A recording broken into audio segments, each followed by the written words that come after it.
창세기 37장에서 시작된 야곱의 족보 이야기는 38장에서 넷째 아들 유다에 관한 내용을 다루었고요. 다시 39장에서 요셉에 관한 이야기로 돌아옵니다. 39장 1절은 37장 36절의 반복과 같습니다. 38장에서 유다에 관한 내용을 보느라 우리가 잠깐 잊었던 요셉의 상황을 단번에 생각나게 해주는 역할을 하는 구절입니다. 형들에 의해서 미디안 상인들에게 팔려서 애굽의 노예 시장에 나왔던 요셉이 보디발이라는 사람에게 팔리게 됩니다. 보디발에 대해서는 바로의 신하 친위대장이라고 설명합니다. 친위대장은 애굽왕 바로의 경호대장과 같은데요. 아마도 바로의 신하들 중에서 가장 가까이에서 근거리에서 그를 만나고 그를 지키는 사람이었을 것입니다. 국가 운영에 직접적으로 관여하는 사람은 아니었을지라도 애굽왕 바로 입장에서 개인적으로는 가장 신뢰하고 또 신뢰할 수밖에 없는 그런 최고위층 관리가 아니었을까 싶습니다. 과연 보디발의 집에 팔려간 요셉의 처지가 어떻게 될지 참 궁금한데요. 2절과 3절에서 우리는 전혀 예상 밖의 소식을 듣게 됩니다. 여호와께서 요셉과 함께 하심으로 그가 형통한 자가 되어 그의 주인 애굽 사람의 집에 있으니 그의 주인이 여호와께서 그와 함께 하심을 보며 또 여호와께서 그의 범사에 형통하게 하심을 보았더라. 여호와께서 요셉과 함께 하셔서 그가 형통한 자가 되었다라는 말씀이 두 번이나 반복되어 나옵니다. 여호와께서 그와 함께 하셨다라는 이 표현이 어떤 의미인지는 정확히 설명드리기는 힘들어도 우리 모두가 직관적으로 좀 받아들일 수는 있습니다. 이해는 되는 것이죠. 근데 그가 형통한 자가 되었다라는 것이 어떤 상황인지 좀 궁금합니다. 그래서 형통한이라고 번역된 이 단어를 찾아보니까 창세기 전체에서 이 단어가 사용된 것은 창세기 24장과 또 39장 이렇게 딱 두 곳뿐입니다. 창세기 24장에는 아브라함이 그의 아들 이삭의 아내를 찾는 장면이 기록되어 있는데요. 이 내용을 좀 잠깐 보면서 이 형통한이라는 단어의 의미가 무엇인지를 먼저 좀 생각해 보면 좋겠습니다. 아브라함은 이제 나이가 많아 늙었고 아직 이삭은 결혼하지 않은 상태에서 이제 아브라함은 이삭의 아내, 자신의 며느리를 이제는 맞이할 준비를 합니다. 그래서 그의 늙은 종에게 이삭의 아내를 찾아오라고 시키는데요. 내 고향 내 족속에게로 가서 내 아들 이삭을 위하여 아내를 택하라 라고 명령합니다. 이 명령을 받은 아브라함의 늙은 종은 그의 고향 메소포타미아에 있는 나홀의 성까지 가게 되지요. 근데 그곳에서 그가 처음 만난 여인이 바로 리브가입니다. 나중에 이삭의 아내가 되는 바로 그 여인인데 그 여인을 가장 먼저 만나죠. 근데 24장 21절에 따르면 바로 이 리브가를 만났을 때 그 종은 여호와께서 과연 평탄한 길을 주신 그 여부를 알고자 그녀에게 너는 누구의 딸이냐라고 묻습니다. 이때 평탄한이라고 번역된 이 단어가 오늘 아까 본문에 보았던 형통한이라는 그 단어입니다. 아브라함이 지금 그의 늙은 종을 자신의 고향으로 보내서 이삭의 아내를 찾아오라고 보냈던 것은 이미 아브라함이 가나안 땅에 와서 살기 시작한 지 65년이 지난 후였습니다. 가나안 땅에 오기 전에 하란에 머물렀던 시간까지 계산을 하면 그가 고향을 떠난 것은 70년 전이 될지 80년 전이 될지 우리가 알 수 없습니다. 최소한 65년 전이라고 해도 그동안 얼마나 많은 상황들이 달라지고 바뀌었겠습니까? 아브라함의 마음이야 이해하지만 최소한 65년이 지난 상황에서 무작정 내 고향에 가서 내 족속 가운데 이삭의 아내를 찾아오라라는 이 명령은 그 늙은 종에게는 참 부담스러운 이야기였을 것 같습니다. 내가 과연 이 명령을 잘 수행할 수 있을까? 우리 주인의 고향은 어떻게 달라졌으며 그의 족속은 여전히 그곳에 살아있을까? 아마 궁금했을 겁니다. 근데 하나님께서는 나홀의 손녀 리브가를 제일 처음 만나게 하심으로 그 늙은 종의 부담감을, 그 염려를 단번에 덜어주신 것이죠. 우리도 가끔 이런 경험을 합니다.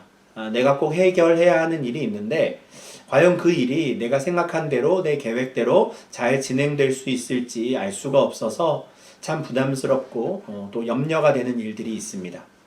여러 가지 상황들을 한 번에 고려해야 하고 또 각각의 경우에 대비해서 플랜 B, 플랜 C를 또 준비해야 할 때가 있습니다.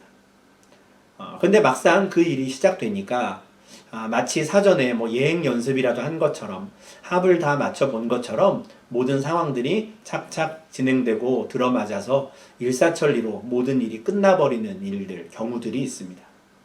한순간에 내가 기대했던 베스트 시나리오대로 이 모든 일이 진행되고 처리되어서 좋은 결과물을 얻었을 때, 그때 나를 짓누르던 부담감이나 염려가 단번에 사라지는 그런 일들입니다.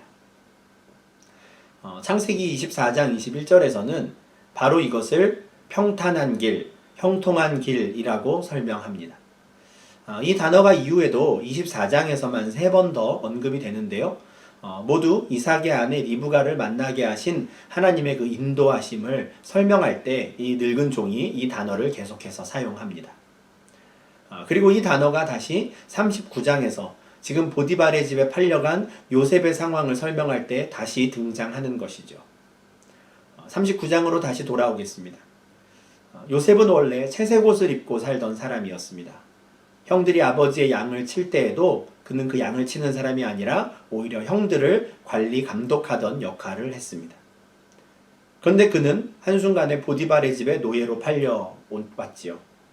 애굽의 말도 할 줄 몰랐을 것이고요. 애굽의 문화도 전혀 모르는 상태였습니다. 그러니 그가 할 수 있는 일은 당연히 말을 하지 않아도 애굽의 문화를 몰라도 할 수 있는, 아마 그 집에서 가장 하찮은 일을 시작했을 겁니다. 그런데 성경은 하나님께서 그와 함께 하셔서 그를 형통한 자가 되게 하셨다라고 말씀하는 것이죠. 대체 요셉에게 어떤 일들이 일어났던 것일까 참 궁금합니다. 미디안 상인들에게 팔리는 순간, 또 애굽의 노예 시장에 내놔졌을 때, 그리고 보디발이라는 전혀 이름 모를 그 사람의 집으로 팔려 들어갔을 때 요셉의 심정이 어떠했을지 우리가 말로는 설명할 수 없어도 그냥 정말 말 그대로 끔찍한 최악의 상황이었으리라는 것은 우리가 상상할 수 있습니다. 근데 하나님께서 그 모든 염려와 두려움, 또 그가 가지고 있던 모든 복합적인 감정들을 단번에 털어내고 벗어날 수 있는 그 일들을 계속해서 행하시는 것이죠. 그게 어느 정도야 하면 그의 주인 보디발의 눈에도 그게 보일 정도였습니다. 물론 보디발은 여호와가 누구인지 모르는 사람입니다. 다만 요셉이라는 그 종이 섬기는 그 신이 최소한 그와 함께 하는구나 라는 것은 보고 인정할 수 있었던 것이죠. 그런 일들이 계속 벌어지는 겁니다. 3절에서 여호와께서 그의 범사에 형통하게 하심을 보았더라 라고 말씀하는데요. 어떤 일이든지 저 요셉이라는 종에게 맡기면 그 일들이 모두 일사천리로 진행되는 것을, 그냥 베스트 시나리오대로 모든 게 착착 진행되는 것을 그의 주인이 보게 되는 것입니다. 요셉이 맡은 모든 일이 막힘없이 진행되니 보디발 입장에서는 요셉을 가정 총무로 삼고요, 자기의 모든 소유를 그의 손에 맡기는 것, 이런 것은 당연한 일이었습니다. 그리고 요셉을 가정 총무로 세운 것이 보디발 입장에서는 신의 한 수가 되지요. 요셉이 가정 총무가 되어서 그의 모든 재산을 관리하기 시작했을 때 보디발의 재산이 급격히 불어나기 시작합니다. 여호와의 복이 그의 집과 밭에 있는 모든 소유에 미쳤기 때문입니다. 여호와의 복이 그의 소유에 미치게 된 그 이유에 대해서 5절에서는 이렇게 설명합니다. 여호와께서 요셉을 위하여 그 애굽 사람의 집에 복을 내리심으로. 보디발이 복을 받은 것은 하나님께서 요셉을 위해 하신 일이었습니다. 시간이 갈수록 요셉이 복덩이라는 것을 알게 된 보디발은 이제 말 그대로 그의 모든 소유를 요셉에게 맡깁니다. 6절에 따르면 자기가 먹는 음식 외에는 요셉이 무슨 일을 어떻게 하든지 간섭하지 않았다라고 합니다. 당시의 고위 관리들이 가장 두려워하는 것이 독살당하는 것이었다라고 해요. 내가 먹는 음식에 누군가가 독을 타는 것, 이것을 가장 두려워했다라고 하는데요. 그렇기 때문에 자기가 먹는 음식 외에는 이라는 이 표현은 나의 목숨에 관계된 것 외에는 이라는 의미로 생각할 수 있습니다. 채색 옷을 입고 살면서 힘든 일이라고는 해본 적 없는 요셉이었는데 보디발의 집에서는 일을 가장 잘하는 사람으로 인정받게 되었습니다. 주인이 자기 목숨에 관계된 것 외에는 다 그 일을 맡길 정도로 큰 신뢰를 받게 되었지요. 애굽의 언어와 문화는 언제 어떻게 배웠는지 우리가 모르지만 그는 보디발의 모든 권한을 위임받아서 온 집안을 다스릴 수 있을 정도로 말에 능통하게 되었고요. 그의 문화에 익숙한 사람이 되었습니다. 아버지의 심부름을 하기 위해서 양을 치는 형들을 찾아간 바로 그날 한순간에 나락으로 떨어진 요셉이었는데 이제 그는 애굽에서 성공한 노예로 겨우 살아갈 수 있게 되었습니다. 그런데 이어지는 내용을 보니까 요셉에게 뜻하지 않은 일이 한 번 더 일어납니다. 보디발의 아내가 요셉의 아름다운 용모에 끌려 그에게 동침하기를 청하기 시작한 것입니다. 6절 하반절에서 요셉은 용모가 빼어나고 아름다웠다라고 말씀하는데요. 아마 그의 외모가 보디발의 아내의 마음에 들었던 것 같습니다. 그래서 그에게 몇 차례 눈짓을 보내던 그녀는 노골적으로 요셉과 동침하기를 청합니다. 그러나 요셉은 그녀의 요청을 거절하였다라고 하죠. 참 기가 막힌 일입니다. 대단한 일인데요. 제 아무리 요셉이 그 보디발에게 인정을 받았다고 해도요. 요셉의 신분은 달라지지 않습니다. 그는 여전히 노예입니다. 그러나 그 노예 요셉이 감히 주인의 아내의 말을 거절하는 것이죠. 뿐만 아니라 자신의 생각이 무엇인지에 대해서도 분명히 밝힙니다. 큰 용기가 필요한 일이었을 텐데 요셉은 주인이 자신에게 모든 것을 다 맡겼지만 유일하게 금한 것이 당신이라고 주인의 아내라고 말합니다. 그는 자신의 권한과 의무가 무엇인지 그리고 자신에게 허락된 선이 어디까지인지를 분명히 아는 사람이었습니다. 특히 9절 하반절에서 그가 하는 말이 참 중요한데요. 내가 어찌 이 큰 악을 행하여 하나님께 죄를 지으리까 라고 말합니다. 보디발의 아내와 동침하는 일을 주인에게만 보디발에게만 죄를 짓는 것이 아니라 나의 하나님께 죄를 짓는 것이니 나는 할 수 없습니다. 이렇게 말하는 것이죠. 사람의 눈에 보이든 보이지 않든 요셉은 자신이 언제나 하나님 앞에 있다는 것을 아는 사람이었습니다. 이것은 하나님께서 나와 함께 하고 계심을 스스로 확신했기에 가능한 일입니다. 하나님께서 함께 하신다는 것은요, 결코 내 마음대로 모든 것을 할 수 있다 이런 게 아닙니다. 하나님이 내 편이니 내가 무슨 사고를 치든 내가 무슨 말을 어떻게 하든 하나님이 다 나를 위해 잘 하실 것이다 이런 뜻이 아니죠. 오히려 하나님께서 나와 함께 하시니 나는 내 스스로를 더 조심하고 경계하고 삼가하고 살펴보아야 하는 것이죠. 요셉이 했던 것이 바로 그런 삶의 모습이었습니다. 그런데 문제는 보디발의 아내가 생각보다 아주 집요했다라는 겁니다. 어느 날 요셉이 일을 하러 집에 들어갔는데 다른 사람들은 아무도 없고 보디발의 아내만 있었습니다. 그동안 그녀를 열심히 피해 다녔던 요셉 입장에선 아마 아차하는 순간이었을 텐데요. 보디발의 아내도 이 기회를 놓치지 않습니다. 그의 옷을 잡고 나와 동침하자라고 청합니다. 그런데 요셉은 아예 그냥 그 옷을 벗어던지고 집 밖으로 달려나가죠. 참 잘한 일인데요. 그런데 이 일로 인해 보디발의 아내는 완전히 자존심을 구기게 됩니다. 이제 그녀는 자신이 집에 있는 사람들을 불러서 이 요셉을 모함하기 시작하지요. 14절에서 주인이 히브리 사람을 우리에게 데려다가 우리를 희롱하게 하는도다 라고 하는데요. 요셉이 애굽 사람이 아니라 히브리 사람이다 라는 것을 말하고 나머지는 지금 우리는 애굽 사람인데 저 히브리 사람이 우리를 놀리고 있다. 나를 겁탈하려고 했다 라고 이야기합니다. 그 히브리 사람 요셉이 나를 겁탈하려고 해서 내가 소리를 질렀더니 옷을 벗어두고 허둥지둥 달아났다. 내 손에 있는 그의 옷이 그 증거다. 이렇게 말하는 것이죠.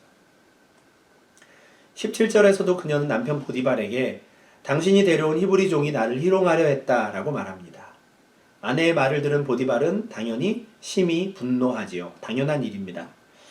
그런데 이어지는 상황이 전혀 당연하지 않습니다. 분노한 보디발은 요셉을 왕의 죄수를 가두는 감옥에 집어넣습니다. 제가 창세기 39장에 대해서 말씀을 드릴 때마다 꼭 설명하는 내용인데요. 이런 상황은 있을 수 없는 일입니다. 비록 그에게 누명을 씌우기 위해서 강조한 말이기는 해도요. 보디발의 아내의 말처럼 요셉은 히브리 사람입니다. 그때까지만 해도 애굽 전체를 통틀어 딱 한 명 있었던 히브리 사람이죠. 뭐 소수민족도 아니고요. 그냥 혼자입니다. 더구나 그의 신분이 무엇입니까? 노예이죠.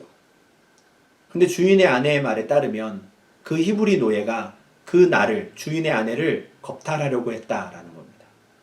그러면 그의 주인 보디발은 그 노예를 죽이는 것이 당연합니다. 뭐 재판도 갈 것 없고요. 노예를 그냥 죽이는 것, 더군다나 그의 죄명이 너무 분명하니 뭐 망설일 필요도 없습니다. 근데 보디발은 요셉을 죽이지 않습니다. 요셉을 감옥에 가두지요. 이 상황을 설명하기 위한 여러 시도들이 있습니다. 어떤 방법으로든 이 상황을 한번 합리적으로 설명해 보려고 하는 것인데 사실 원론적으로 그것은 불가능합니다. 주인의 아내를 겁탈했다라고 하는 이 노예가 죽임당하지 않고 목숨을 건지고 감옥에 들어갔다? 이것을 어떻게 설명할 수 있겠습니까? 이것이야말로 하나님께서 그와 함께 하심으로 그가 형통한 자가 되었다라는 이 말씀밖에는 어찌 뭐 달리 설명할 수 있는 길이 없습니다. 근데 요셉이 죽지 않고 감옥에 들어가게 된 것은 그 정도로 그친 것은 참 다행이지만 하나님께서 그와 함께 하신 결과가 고작 이 정도인가 싶습니다. 내가 요셉이라면 이 정도로 만족하겠는가 싶은 것이죠. 물론 39장에서 직접적으로 드러나지 않은 많은 것들이 있었을 겁니다. 하나님께서 그와 함께 하심으로 그에게 특별한 지혜를 더해 주신 일들, 또 그에게 좋은 사람들을 만나게 해주신 일들, 뭐 여러 가지 상황들이 이미 있었을 겁니다. 예를 들어서 하나님께서 그에게 지혜를 주셔서 다른 사람들보다 더 빨리 애굽의 언어를 익히게 하셨다든지, 보디발이 맡긴 중요한 일들을 잘 처리할 수 있는 능력을 언제나 그에게 주셔서 그가 다른 종들에 비해서 쉽게 인정받을 수 있게 하셨다든지, 뭐 이런 일들은 얼마든지 있을 수 있었을 겁니다. 이런 것들이 하나님이 그와 함께 하셔서 그가 형통한 자가 되었다라는 말씀의 의미이겠죠. 그런데 39장에 기록된, 그래서 우리 눈으로 직접 확인할 수 있는 이 상황만을 본다면 하나님께서 요셉과 함께 하셔서 요셉은 한때 성공한 노예가 되었으나 이제는 감옥에 갇혀서 목숨이라도 건진 것에 감사해야 하는 신세가 되었습니다. 반면에 하나님께서 요셉과 함께 하신 그 덕분에 보디발은 큰 부자가 되었지요. 요셉에게 누명을 씌운 보디발의 아내는 어땠을까요? 그녀의 삶도 전혀 달라지지 않았을 겁니다. 오히려 하나님께서 요셉과 함께 하셔서 보디발의 재산이 많이 늘어났으니 그녀도 그것을 함께 누리며 그냥 잘 살았겠지요. 구약의 선지자들이 악한 자들이 더 잘 사는 것처럼 보이는 이 세상을 바라보며 공의의 하나님은 어디에 계십니까? 라고 질문했던 것과 똑같은 상황이 창세기 39장에서도 벌어진 것입니다.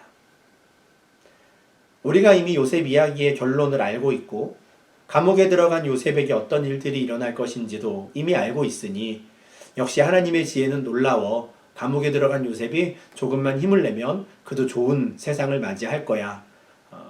이렇게 말할 수 있을지 모르겠습니다. 그러나 이 상황이 나에게 일어난다면 내가 과연 하나님의 지혜의 놀라움에 대해서 이야기할 수 있을까? 절대 그러지 못할 겁니다. 이 억울한 상황을 당하고 어찌 그냥 가만히 있겠습니까? 요셉은 다시 한번 한치 앞을 예상할 수 없는 그 상황으로 내던져지고 말았습니다. 100번이고 1000번이고 하나님을 원망하고 따져도 이상하지 않은 순간이죠. 형들이 자신을 미디안 상인들에게 팔았을 때 그의 인생은 나락으로 떨어진 적이 있었습니다. 아버지의 집에서 채색 옷을 입고 있을 때 그는 아버지와 어머니, 형들이 자신에게 절하는 꿈을 꾸었었습니다. 그런데 애굽의 노예가 되어서 보디발의 집에 팔렸을 때 그가 꿀 수 있는 최선의 꿈은 주인에게 인정받는 노예가 되는 것이었습니다. 이제 겨우 성공한 노예가 되었는데요. 이제 그는 다시 감옥에 들어가는 신세가 되었습니다. 그곳에서 그가 꿀 수 있는 최선의 꿈은 죽지 않고 무사히 감옥에서 나가는 것밖에 없었을 겁니다. 그저 목숨을 건진 것에 그냥 다행으로 생각해야 하고 말이죠. 그럼에도 불구하고 우리는 이 시점에서 다시 한번 이 모든 일들의 배후에 하나님이 계심을 생각하지 않을 수 없습니다. 보디발의 집에 팔려간 직후에 이미 2절과 3절에서 여호와께서 요셉과 함께 하심으로 그가 형통한 자가 되었다라고 거듭해서 말씀했기 때문입니다. 그리고 그 이후에 실제로 모든 일들이 일사천리로 착착 진행되었다라고 분명히 말씀하기 때문입니다. 그의 주인이 여호와께서 그와 함께 하심을 볼 정도였고요. 여호와께서 그의 범사에 형통하게 하심을 부인할 수 없는 정도였습니다. 하나님이 함께 하신다는 증거가 부인할 수 없을 정도로 분명했는데 그 모든 일의 결과가 누명을 쓰고 감옥에 들어가는 것이었습니다. 그렇다면 어떻게 해야 할까요? 감옥에 들어간 요셉이 할 수 있는 일은 둘 중 하나밖에 없습니다. 앞서 말씀드린 대로 하나님께서 나와 함께 하심을 내가 믿고 열심히 살았는데 이게 뭡니까? 라고 따지든지 아니면 그냥 이 상황을 받아들이든지 하는 겁니다. 둘 다 최악이죠. 정말 최악의 옵션만 두 개가 남은 상황인데요. 이 중에 요셉은 무엇을 선택합니까? 그는 그냥 이 상황을 받아들이는 것을 택합니다. 우리는 39장의 요셉에게서 그 어떤 원망이나 불평을 찾을 수 없습니다. 정말 할 말이 많았겠지만 그는 그냥 가만히 있습니다. 창세기 39장을 여러 관점에서 바라보고 해석할 수 있겠지만 오늘은 우리가 누명을 쓰고 감옥에 들어간 요셉이 그 상황을 그대로 받아들이고 아무 말 하지 않았다는 것, 이것을 우리가 깊이 좀 묵상할 수 있으면 좋겠습니다.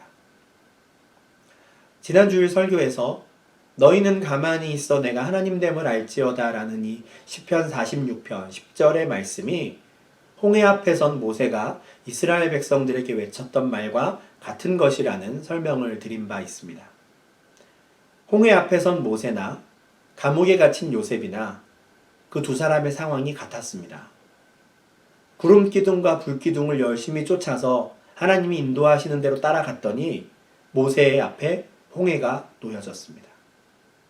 하나님이 함께 하신다는 것을 부인할 수 없는 여러 정황들이 이어진 결과 요셉은 감옥에 갇혔습니다. 그때 이 두 사람의 태도가 똑같지요. 그냥 가만히 있는 것입니다. 그러나 이때 가만히 있는다는 것은요, 자포자기했다라는 게 아닙니다. 될 대로 되라가 아닌 것이죠. 아무리 생각해봐도 하나님의 인도하심과 하나님의 함께하심을 부인할 수 없는 시간들을 보냈는데 그렇게 한 결과 맞이한 것이 이 상황이라면 그들은 가만히 있기를 택한 것입니다. 또 다른 하나님의 인도하심을 기대하며 가만히 있는 것이죠. 이것은 하나님의 주권과 섭리를 진심으로 인정하고 그것을 믿는 사람들만이 보일 수 있는 삶의 태도입니다. 모세와 요셉뿐 아니라 다윗이 그러했고요. 욥이 그랬습니다. 예수님의 제자들의 삶이 그랬고 사도 바울의 삶이 그랬습니다. 사도 바울이 빌립보서 4장 12절에서 나는 비천에 처할 줄도 알고 풍부에 처할 줄도 알아 모든 일 곧 배부름과 배고픔과 풍부와 궁핍에도 처할 줄 아는 일체의 비결을 배웠노라 라고 말한 것은 단지 경제적인 형편에 관한 것이 아닙니다. 하나님께서 자신을 어디에 두시든지 그는 만족할 수 있다고 자족할 수 있는 그 비결을 배웠다라고 말하는 것이죠. 그 결과 그는 내게 능력 주시는 자 안에서 내가 모든 것을 할 수 있느냐라고 고백할 수 있게 되는 것입니다. 내게 능력 주시는 자 안에서 내가 모든 것을 할 수 있느니라 라는 이 믿음이 있기에 자족할 수 있는 이런 삶의 태도는 모든 성도들이 반드시 배워야 하는 삶의 비결입니다. 자족하며 가만히 있는 것만큼 어려운 게 없습니다. 어느 누가 요셉과 같이 억울한 누명을 쓰고 감옥살이 하는 그 사람에게 지금의 상황에 만족하십시오. 그렇게 말할 수 있겠습니까? 그러나 요셉은 그것을 해냈습니다. 누가 그렇게 하라고 해서가 아니라 그냥 요셉이라는 사람이 그런 삶의 방식을 선택한 것이죠. 참 대단한 일입니다. 요셉은 신약에서 바울이 말한 그 일체의 비결을 배운 사람이었습니다. 비록 나이는 어린 요셉이었지만 그 인생의 소용돌이 속에서 그는 바로 그 비결을 배울 수 있었던 것 같습니다. 하나님께서는 우리에게 채색 옷을 입히기도 하시고 노예의 옷을 입히기도 하십니다. 특별히 사랑을 받는 아들로 살게도 하시고 성공한 노예로 살게도 하시고 누명을 쓴 죄수가 되게도 하십니다. 풍부에 처하게도 하시고 비천에 처하게도 하시는 것이죠. 그 이유는 우리가 알 수 없습니다. 그냥 하나님이 그렇게 하시는 일입니다. 지금도 그렇고 지금까지도 그러했습니다. 아마 앞으로의 시간도 하나님께서 우리를 그렇게 인도하실 겁니다. 때로는 풍부에 처하게도 하시고 때로는 비천에 처하게도 하시겠지요. 그러나 나의 지난 날들을 돌아볼 때, 바로 어제까지, 오늘까지의 나의 삶을 생각해 볼 때 하나님께서 나와 함께 하셨음이 분명하다면 언제 어디에서 어떤 모습으로 살게 하시든 자족하며 잠잠히 주님의 뜻을 기다릴 수 있어야 합니다. 이것이 하나님의 백성들의 삶의 태도가 되는 것이죠. 참 힘들고 어려운 일이지만 우리도 요셉과 같이 하나님께서 인도하셔서 처하게 하신 그 상황을 그대로 받아들이고 주님의 뜻을 잠잠히 기다릴 수 있으면 좋겠습니다. 오직 하나님의 주권과 섭리를 인정하고 신뢰하는 자들만이 배울 수 있다는 바로 그 일체의 비결을 우리가 배울 수 있으면 참 좋겠습니다. 그렇게 될 수 있도록 우리도 노력해야 하고요.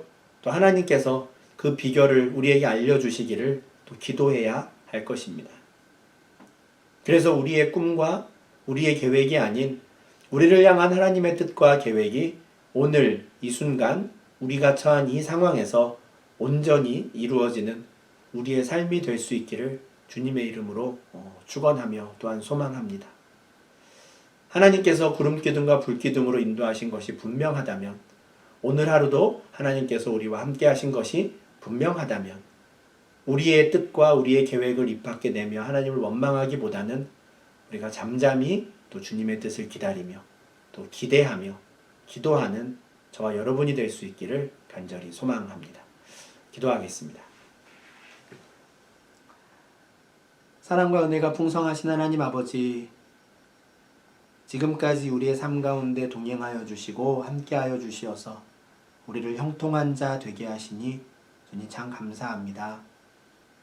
우리가 많은 염려와 부담감들을 날마다 지고 살지만 또 하나님께서 함께 하셔서 지혜를 주시고 능력을 주시어서 모든 일들이 주님의 뜻 가운데 척척 진행되어서 우리가 주님과 함께하는 형통한 자임을 알게 하시고 또 하나님과 사람들 앞에 그 모습을 보이게 하시니 주님 참 감사합니다. 그러나 때로는 우리가 열심히 구름기둥과 불기둥을 쫓아가고 주님의 그 동행하심에 순종하며 살아간 그 결과 우리가 알 수 없는 일에 처하게 될 때가 있습니다. 우리 앞에 홍해가 놓이기도 하고 광야가 놓이기도 하고 때로는 누명을 쓰고 감옥에 들어간 것 같은 그런 상황을 맞이하기도 합니다. 그것을 그저 우리가 주님의 인도하심으로 인정하고 받아들이게 하시고 그 순간 우리가 입술로 범죄하며 하나님을 원망하기보다는 오히려 잠잠히 기대하며 주님의 뜻을 구하게 하시고 무엇보다 풍부에도 처할 줄 알고 비천에도 처할 줄 아는 그 일체의 비결을 배운 자로서 담담히 주님 안에 거하는 저희 될 수 있도록 주님 인도하여 주시옵소서. 그래서 풍부에 처하게 하시든 비천에 처하게 하시든 언제 어디에서든 우리에게 능력 주시는 자 안에서 우리가 모든 것을 행할 수 있는 주의 백성, 주의 자녀임을 늘 기억하게 하시고 어떤 순간에서도 우리와 함께 하시어서 우리를 형통케 하실 그 주님의 은혜를 다시 한번 기대하고 살아가는 저희 될 수 있도록 인도하여 주시옵소서. 우리가 할 일이 하루하루 주님과 동행하고 주의 말씀에 순종하며 주님의 형통하심을 구하는 것임을 주님 알게 하여 주시고 그 모든 일들을 우리를 통하여 이루실 그 주님을 기대하는 저희가 되게 하여 주시옵소서. 이 모든 말씀 살아계신 예수님 이름으로 기도합니다. 아멘.